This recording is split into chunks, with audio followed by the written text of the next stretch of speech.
Nous avons tous envie d'aider nos clients. Et croyez-moi, ce petit mot « aider », ce petit verbe de rien du tout, est très lourd de signification et il vaut la peine qu'on s'y attarde quelques minutes ensemble. La pire chose à faire pour un commercial, c'est de proposer spontanément de l'aide à un client qui n'a rien demandé. Refaites l'expérience vous-même. Rentrez dans un magasin, attendez 10 secondes et quelqu'un va vous sauter dessus en vous disant « Bonjour, je peux vous aider ?» Et votre premier réflexe, même pas réfléchi, instinctif, sera de l'envoyer balader avec une formule toute faite de non merci, je ne fais que garder » ou « Non, non, si j'ai besoin de vous, je vous appelle ».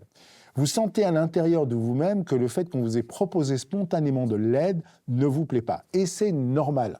En fait, quand quelqu'un vient proposer de l'aide à quelqu'un d'autre sans l'avoir consulté au préalable, il lui envoie un signal très fort que, visiblement, c'est une personne qui semble être en position de faiblesse puisqu'elle a besoin d'aide. Notre psyché se rebelle contre l'idée de projeter une image de nous en situation de faiblesse.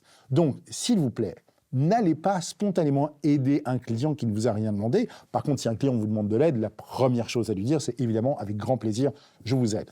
Par contre, vous pouvez inverser l'utilité de ce mot « aider » en le mettant à votre profit au niveau commercial.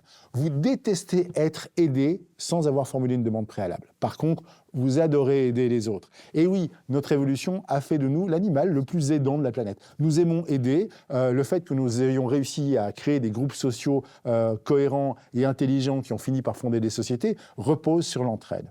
Et notre système de valorisation intérieure met en haut de la liste comme fierté principale le fait d'avoir réussi à aider quelqu'un. Or, quand vous avez réussi à aider quelqu'un, eh bien vous vous sentez bien, vous vous sentez fier et vous vous sentez content vis-à-vis de cette personne. Donc, plutôt que de proposer de l'aide à vos clients, demandez-leur de l'aide. Bien sûr, ça paraît complètement contre-intuitif puisque votre rôle est en théorie d'aider votre client. Mais regardez ceci, si vous arrivez à demander de l'aide à vos clients à 2-3 moments clés d'une transaction commerciale, vous allez stimuler ce rapport relationnel riche avec lui. Quand est-ce que vous pouvez lui demander de l'aide? Par exemple, dans la préparation du rendez-vous. Vous lui demandez l'aide de façon innocente au téléphone, en lui demandant de l'aide par rapport au parking ou à la circulation, comment bien atteindre le lieu de rendez-vous, ou de l'aide quant à la préparation. Si vous savez qu'au rendez-vous, il y aura une tierce personne que vous ne connaissez pas encore, dites « Ah, aidez-moi, lui ou elle, comment est-ce qu'il faut que je lui présente les choses? C'est quoi votre avis ?» Demandez-lui du conseil, demandez-lui de l'aide, et vous allez voir qu'en faisant ça, il va vous trouver irrémédiablement plus sympathique que quelqu'un qui n'aurait pas sollicité son aide. Dans les premiers moments de la vente, quand vous allez commencer à faire votre phase de découverte, reprenez ce mot.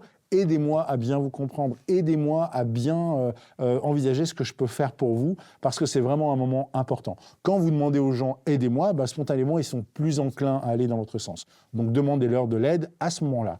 Et le troisième moment, c'est lorsque le client va vous faire justement des résistances ou des objections. Quand, par exemple, le client va vous demander une baisse de prix, une baisse significative de tarif ou des efforts supplémentaires, eh bien, vous allez pouvoir lui répondre un truc magique.